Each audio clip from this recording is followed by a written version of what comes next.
Kita kembali lagi sama saya dan di sini saya merakit PC lagi. PC menggunakan Ryzen 5 4600G. Ya di mana 5600G saat ini pada mahal-mahalnya. Kalau yang di mana tersebut emang ya seri tray harganya agak mahal. Berbeda seperti di sebelumnya di 1,6 1,7 udah dapat, tapi sekarang hampir di 1,9 lah harga yang tray 5600G. Jadi opsi lain saya menggunakan Ryzen 5 4600G yang ada di sini. Di harga masih terjangkau dan juga full set box lah. Di harga murah juga, cuma di 1,5 jutaan. Meskipun performanya beda tipis gak masalah sih untuk yang itu, dan juga bisa upgradable ke depannya menggunakan part yang ada di sini. Dan bagi di sini satu paket PC di harga 4,2 juta. Terbilang murah banget ya. Menggunakan Ryzen 5 di harga 4 jutaan lebih sedikit, dan juga temanya berwarna full black semua yang ada di sini. Dan tampilannya sangat elegan sih, tanpa RGB sama sekali. Dan seperti biasa, sebelum saya share spek yang ada di sini serta reviewnya, jangan lupa klik subscribe di pojokan bawah tuh ya. Tinggal diklik seperti itu. Lanjut yang pertama di sini saya menggunakan Ryzen 5 4600G, 6 core 12 thread, dan di mana di sini di harga 1.550.000. Udah ada HSF-nya juga dari bawaan AMD, seperti penampakan yang ada di bagian dalam sini. Supaya lebih menghemat budget lah, itu pilihan kalian. Jadi di harga 4 jutaan ini lebih worth it sih. Dan apalagi ini software AMD udah lebih dari cukup untuk bandingkan Ryzen 5-nya. Dan kalau bisa membeli Ryzen 5 5600G, mungkin terpaut sekitar 700.000 lah untuk yang itu, yang sama-sama box ya. Jadi lebih rekomend menggunakan 4600G aja, supaya lebih murah. Dan selanjutnya saya tuh menggunakan motherboard dari Kyo Kaizen A520M Pro. Ini pun juga termurah lah, cuma di harga 700 ribuan aja mendapatkan ini. Kalau pengen lebih murah, ada sih serinya A320 maupun B450 di harga 600 ribuan. Tapi itu tergantung selera kalian. Tapi kalau yang ini, saya menggunakan A520M Pro dari Kyo. Dan juga di sini penampakannya bisa dibilang standar pada umumnya lah dari penampakan yang ada di sini. Untuk buku di harga murah. Tapi garansinya itu aman, ada garansi resmi dari Kyo Indonesia. Dan selanjutnya, saya menggunakan RAM 2x8GB 16GB dari Venom RX seperti yang ada di sini. Kecepatan yang di 3200 MHz supaya lebih kencang lah. Di harga 390.000 untuk ini, tapi di sini cuma polosan aja tanpa ada heatsink sama sekali. Tapi nggak masalah sih untuk itu ya. Karena kalau saya menggunakan heatsink, dia akan menabrak CPU cooler di bagian AMD ini. Dan akhirnya saya akan menggunakan yang polosan aja dari Venom RX supaya bisa masang di bagian motherboardnya. Ya emang agak aneh sih dari segi CPU cooler AMD-nya tersebut ya. Akan menabrak kalau misalnya menggunakan RAM yang ada heatsinknya. Lalu nggak masalah untuk yang itu. Dan selanjutnya saya menggunakan ini GeForce Vulkan Set dari Tim Group ya. Untuk yang ini 512GB di harga 450.000, udah lebih dari cukup juga. Dan juga penampakannya di bagian belakang sini sih, nggak kelihatan dari segi casingnya. 512GB udah lebih dari cukup untuk mengisi Windows dan juga beberapa game. Dan intinya pakai SSD atau NVMe, jangan memakai hard disk untuk booting Windowsnya karena akan lempot. Ini ya untuk SSD-nya. Dan selanjutnya saya tuh menggunakan ini power supply dari Frostfire ACK 550W 80+W. Garansinya di 5 tahun di harga 510.000. Dari mana untuk pengangkat Ryzen 5 4600G udah lebih dari cukup karena full load-nya tidak sampai di 100W lah. Jadi aman-aman aja. Apalagi minimalnya juga di bawah 50W, jadi ya udah lebih dari cukup. Tapi intinya kenapa menggunakan yang ini supaya bisa upgradable ke depannya. Kalau bisa menambah GPU ini masih aman. Sebisa untuk amannya untuk yang Nvidia di RTX 4060 ataupun di GTX 1660 Super.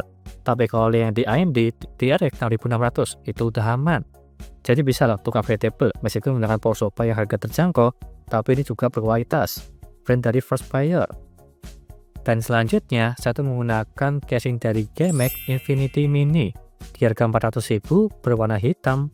Di bagian depan dan juga di bagian samping tipenya ematic ini juga udah bagus. Sama seperti brand pada umumnya lah yang dia punya akuarium, cuma beda tampilan sedikit-sedikit meskipun harganya kurang lebih hampir sama. GeMax Infinity Mini. Dan yang terakhir saya menambahkan fan ada 5 fan GeMax F12 Black. Ini ya ada 5 di bagian samping 2, atas 2, di bagian belakang 1. Untuk sirkulasi udara supaya lebih bagus penampakannya seperti yang ada di sini. Dan di sini di harga 180.000 untuk kelima fan yang ada di sini. Oxybus Gamma F12. Menyesuaikan tema yang ada di sini berwarna full hitam semua. Kurang lebihnya seperti itu. Semua part yang telah saya sebutkan satu persatu, apakah ini rekomen atau tidak. Di harga 4 juta lebih sedikit menggunakan Ryzen 5 4600G. Alternatif menggunakan Ryzen 5 5600G yang pada mahal-mahalnya untuk saat ini. Kurang lebihnya seperti itu, nggak usah berlama-lama. Lanjut ke tes gaming dan juga yang lainnya. Yuk.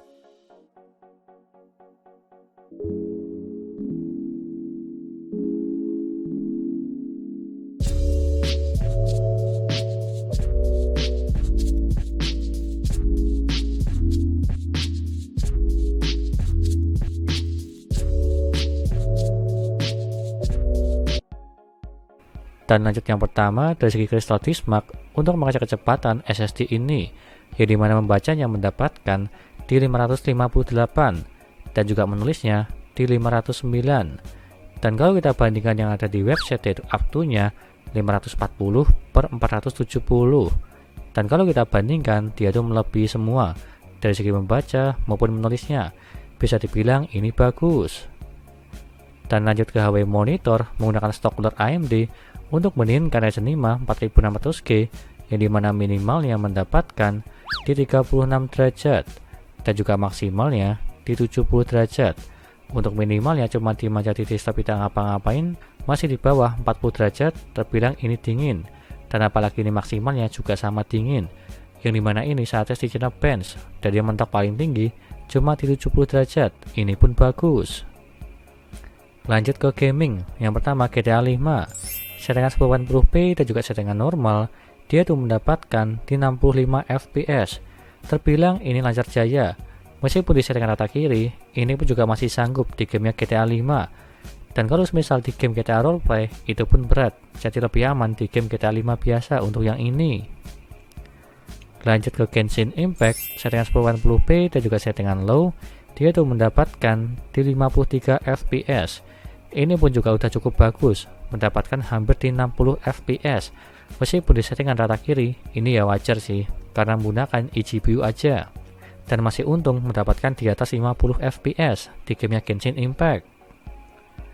Lanjut ke Tom Clancy Rainbow Six Siege, settingan 1080p dan juga settingan medium, dia tuh mendapatkan di 58 fps.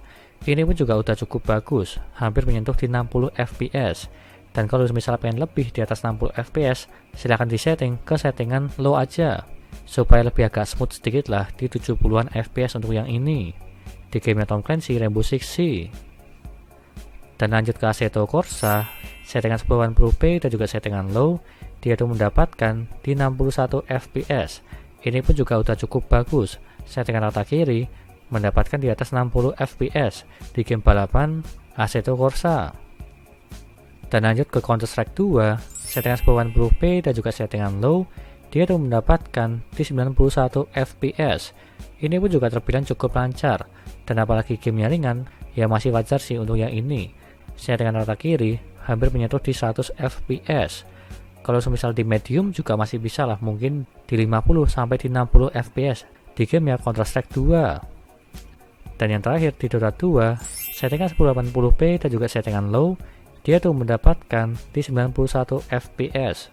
Ini pun juga udah cukup bagus. Settingan rata kiri hampir menyentuh di 100 fps. Dan kalau misal pengen lebih bagus lagi grafiknya, bisa di settingan medium. Mungkin bisa lah mendapatkan di 60 fps di gamenya Dota 2 ini. Lanjut ke dayanya. Untuk minimal yang mendapatkan di 30 watt. Ini pun irit banget.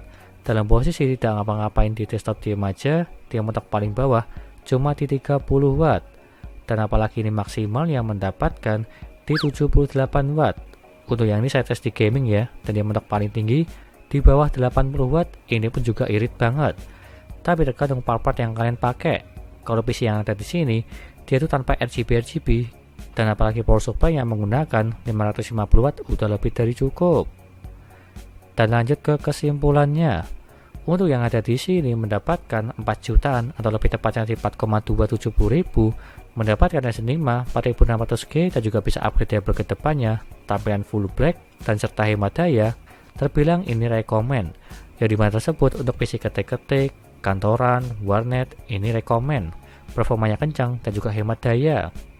Kalau tampilan sih ya relatif ya untuk yang ini.